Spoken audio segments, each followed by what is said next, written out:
Hello everyone, nubkeks here. Welcome back to Nub Star Rail. In today's video, I'm going to be guiding you through all of the best teams in Zenless Zone Zero in patch 1.0 on launch of the game. This is going to be interesting, right? We're starting with maybe the most well-known top team in the game right now, which is the Mono Ice team. But I'm going to be suggesting replacements to you along the way, which are going to perhaps build different team comps, turn, a mono element team into a disorder type team. Just switching up the elements, coming up with different synergies. We're going to use every single character in the game as well here in today's video. And yeah, it should hopefully put you in a good spot in terms of understanding how characters slot together, how to build good teams, and prepare you well for the future as well with your account. So let's dive in. Obviously, like I said, this is the most well-known team right now, Mono Ice. We've got Ellen, Lycon, and Sukaku. Attack, stun, and support. The order of this is important as well, because with your support, when they trigger a quick assist, which supports usually do, most of them, with their EX skill, it will actually, you can swap over into your DPS, so it will actually just rotate through the team, which is really effective. And seeing as you're going to be running around as Ellen most of the time, it's really effective again to parry and bring in Lycon for that extra stun and daze. Everyone here is ice element, so all of their passes are activated. Lycon boosts the ice damage. Sukaku does ice damage and boosts attack, and then Ellen is an attack-based ice damage dealer. Wonderful synergies. Now, how do we switch this up? What are some substitutes? So here's an interesting one. Karin instead of Ellen makes it not exactly an ice team anymore. There simply aren't any other main ice damage dealers except for Ellen. She's really the only one, but we've got the other two good ice characters in here. Karin comes in because she is a member of Victoria Housekeeping. There you go. You activate all their passives. These two are ice, these two are Victoria, so everyone gets their passives going. The team still works effectively the same way, just instead of having a ton of ice damage from Ellen, we now have a ton of physical damage from Karin. Karin is easily accessible as well, so this could be an accessible team that you could build if, for example, you pull Lycon as your first character, then with 2 A ranks. Another interesting thing you could do is throw in Rina. Again, if we throw in Rina as our support instead of Sukaku, we're losing the ice synergy, but we're gaining Victoria Housekeeping synergy. In this case, it's still 3 Victoria Housekeeping. If we were to drop out, if we were to drop out Karin, we'd still have 3 Victoria Housekeeping. So this still works really, really well. So yeah, Rina is a great synergy or a great supplement instead. If you're in that situation, here's another thing you could do. In fact, it works fairly well with Rina. Let's say you do not have Lycon. Well, we could put in Anby instead. There we go. We've got our stun. She's electric. That synergizes actually quite well with Ellen. Sorry, not with Ellen, with Rina, who is electric. Rina synergizes with Ellen because they're both Victoria Housekeeping. And now we're still doing a lot of ice damage, not as much as we would with Lycon and Sukaku, obviously, but we're still doing a ton of ice. But now we're doing a lot of electric as well. We still have the stun. We still have the support. We still have a very good team. So that's hopefully to give you some ideas. Obviously, the best version of this team is Ellen with Lycon and Sukaku. The synergies are insane. But yeah, that's sort of what's going on. Let's jump over to Fire next. So with Fire, fairly straightforward. We're going to be looking at Soldier 11, Kaleda, and then probably Lucy. In fact, yeah, I would be saying Lucy's probably better overall, but Ben is very close, and this is really the replacement that can come in would be Ben. So Soldier 11, again, she's the only fire damage dealer in the game. Kaleda can come in and be your fire stun character, and then Lucy comes in as a fire support. So there we go. Everyone is fire. It's all working well. Like I said, Ben is an easy sub in here. Ben is also fire, but he's defense. He synergizes well with Kaleda. You're going to lose the damage amp that you're getting from Lucy, but Ben could do some decent damage himself. He makes Kaleda better. So yeah, that can work fairly well. It becomes a little bit awkward to put in another DPS. I guess you could put in Anton instead and build a Belobog Industries team, but you might want to go in a bit of a different direction. You'll see some of the other directions with Fire, but I'd say that probably the best version of this team is actually this one, Soldier 11, Kaleda, and Lucy. Coming over to Electric, well, the key of Electric, or the core team, would really be Anton, Grace, and then Rina. So we're applying powerful shocks with Grace. They're being extended by Rina, and then Anton can blow them up with his passive. Lots of damage, not much stun or daze because we've got an anomaly, a support, and an attack. But when you do stun, Anton's really going to do massive damage.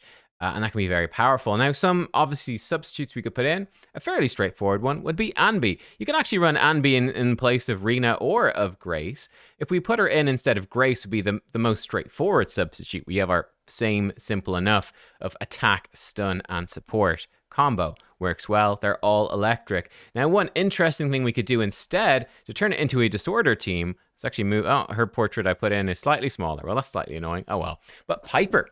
Putting in Piper instead of Anton. Piper is a physical anomaly character from the Sons of Caledon. Now, what we have with this team is, well, we're actually quite lacking in terms of any passive unlocking with Piper, right? We don't have any Sons of Caledon. We don't have any physical. We're not getting that. But what we do have is a powerful disorder team. The way disorder works is when you apply an attribute anomaly, in this case, shock with Grace. Grace is really good at applying shock. Rena makes it better. When we trigger a second attribute anomaly, we'll actually blow it up. This team is actually incredibly, incredibly powerful with Piper in there, even though you don't have any of those exact synergies with Piper. She's not getting the full benefits of her kit. It's still really good. She builds up the physical anomaly, which triggers the disorder and blows up the shock, and then you sort of rinse and repeat and keep blowing them up together. Very, very powerful. One thing you could do, you could put Piper in instead of Soldier 11 up here alongside Lucy. Then you've got the two Sons of Caledon boosting. You get Kaleda activated by fire, and there you go. You've got a very similar sort of team. No anomaly in this sense, but just, no disorder, but just, a fairly straightforward anomaly team doing damage with the anomaly from Piper as opposed to direct damage. But there you are. So I'd say your more sort of electric style team is this. I think there's a lot to be said for both the Piper version and the Anton version. I think they're pretty close. It's going to depend on your preferences, the enemy weaknesses, and also, how many copies of the characters you have. Do you have their weapons powered up, etc.? But I think all of those are viable. Over to the physical team, I'd say the core of the physical team would be Nekomata, Piper, and Lucy would be your ideal three. So we are repeating a bit. I mean, we could. This is why I had Ben in first. You could put in Ben, and then we're not duplicating any characters right now, which I think is somewhat intentional from the designer's perspective. But the way that this physical team works, Nekomata thrives. She gets bonus damage on her EX skill if there's whenever assault procs. That can stack up to twice, assault being the physical anomaly. So that's where Piper fits in really well. She's a physical anomaly character. She can build that physical anomaly, the assaults up really quickly, which is going to boost Nekomata's damage. Lucy, again, Sons of Caledon faction, so they get powered up. She's the support, boosting the damage for your whole team, and then Nekomata comes in with the damage. So it's your attack anomaly support type team, much like this electric one. High damage, but a little bit lacking in terms of control. For people you could put in instead in this one, obviously Billy is an obvious one. Billy's sort of inherently power crept in a sense, right? Nekomata, physical damage dealer, physical attack, I should say, from the Cunning Hares. Billy, physical attack from the Cunning Hares, but he's B rank and she is A rank. Awkward. But that's an obvious one you could put in if you do not have Nekomata.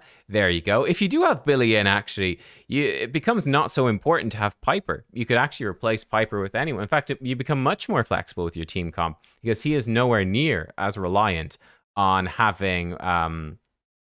he's nowhere near as reliant on having the physical anomaly. So you could switch in maybe even Anbi if you did that. I think an obvious one to put in instead was, instead of Lucy, putting in Nicole, right? So Nicole comes in instead of Lucy. They're both supports. They're both boosting your damage a lot. The nice thing about Nicole is, okay, we lose the Sons of Caledon benefit, but Piper doesn't need it because Nekomata's already unlocking it. Nicole, she gets her passes unlocked because of Nekomata, in the same faction. So you've got a solid team right there. So I think that synergizes really well too. And then finally, our last version, let's leave it as this version for now. Let's put in Ben. I feel a bit bad. Let's put Ben in over here for fire. Let's just so Ben's not excluded. Let's leave Billy. Billy will be excluded, and Karen. They don't make it into any full team. Now for Ether, this one's a bit awkward because, well, the only Ether damage dealer hasn't arrived, but she will be in about a week or so, which is Zhu Yuan, Nicole, and then Anbi. I'd say this is your ideal Ether team. There are only two Ether characters in the game, which is Zhu Yuan and Nicole. Interestingly enough, what I actually saw just today, someone figured it out by looking at the story modes, because you can test Zhu Yuan in the story mode, and they figured out that she's actually different. she does not need to be with an Ether teammate to unlock her benefits. She just needs to be with someone who is a support. Now that's very interesting. So to unlock Zhu Yuan's passives, you either need someone from her faction. Now she is the only one, but there's more coming next patch. I did a video on that just a few days ago. Check it out. Or a support. So she doesn't need Ether. She needs support. Now, funny enough, her best character going to combo with her is almost definitely going to be Nicole, who just happens to be Ether and support. But it does open up more flexibility with team building. If we do put in Nicole, Anby is a great one to put in as well. Anby gets her benefit unlocked because she's the same faction as Nicole, so they're good to go. Nicole's double unlock because she's Ether and Cunning Hair, so she's got no problem unlocking her passives. Zhu Yuan having a support in there, she's unlocked her passives, and it's a simple attack, stun, support, team comp. Yeah, you know, you just killing people with Zhu Yuan, stunning them and dazing the tougher enemies with Anby. Nicole doesn't need to do too much. She just drops her big black hole thing, which massively boosts your damage for Zhu Yuan. She drops that black hole on tough enemies, and Zhu Yuan absolutely pumps the damage in, and you're good to go. In terms of supplements for this team, well, here's an interesting one. We could put in Lucy and Kaleda, actually. And there you are, right? Because Zhu Yuan seems, obviously this might change up until release, but seeing as it seems Shoni needs a support, well, we can put her in here. So she would unlock her passives because Lucy is a support. And then Lucy and Kaleda together, they're both fire, so they're both fully unlocked on their passive. So, hey, you're good to go. And again, we've got that stun plus support combo. Pretty nice. We could even put Ben in instead of Kaleda, and we'd have, you know, a defense support and an attack, and that would also work fairly well. So you see, it's quite interesting. There's a lot of things we could do. You could maybe even put Piper in with Lucy. Lucy Piper's a nice combo. Get that Sons of Caledon unlock, and you've got lots of anomaly build up then, which is interesting. I don't think this is ideal, but it's interesting that it is a possibility. I think that Nicole and then probably Anby are going to be the best ones to put in, and it's nice and simple. But yeah, look, there you go. I do think Lucy is really showing up well. Like if we throw Ben out and say, well, you know what, let's put them in like this, right? Let's put them in like this. Have Billy hiding behind Nekomata. Let's have Corin coming in, hiding behind Ellen, just being like, yeah, I'm here. I'm a weird sort of option. And we will have Ben at the bottom, hiding behind Lucy, saying like, yeah, hey buddy, I'm an option too. And I think there you go. There are all the characters in the game put together into really their ideal teams. Very, very strong teams. In fact, I actually think the Piper team is so strong. I'm going to put Piper in as a good option behind Anton, just to sort of illustrate the stuff as we come to the end. But yeah, these would be the sort of the strongest teams. As I see it. Let me know what you think. Let me know what teams you've been running, what you've found success with. But these are what's looking like the strongest team so far in patch 1.0. Obviously, more is being discovered as we get further in the game, figure out more stuff as well. And it's going to change with every patch and new characters coming in. So this will really mix up. But I thought this would be a nice way to do it, to break it down. Get everyone sort of thinking about team building, starting with the elements and then working up from there. But these are, yeah, I think the best teams right now. Thanks for watching, and make sure to like, comment, and subscribe, and all that good stuff, and I will see you next time. Goodbye.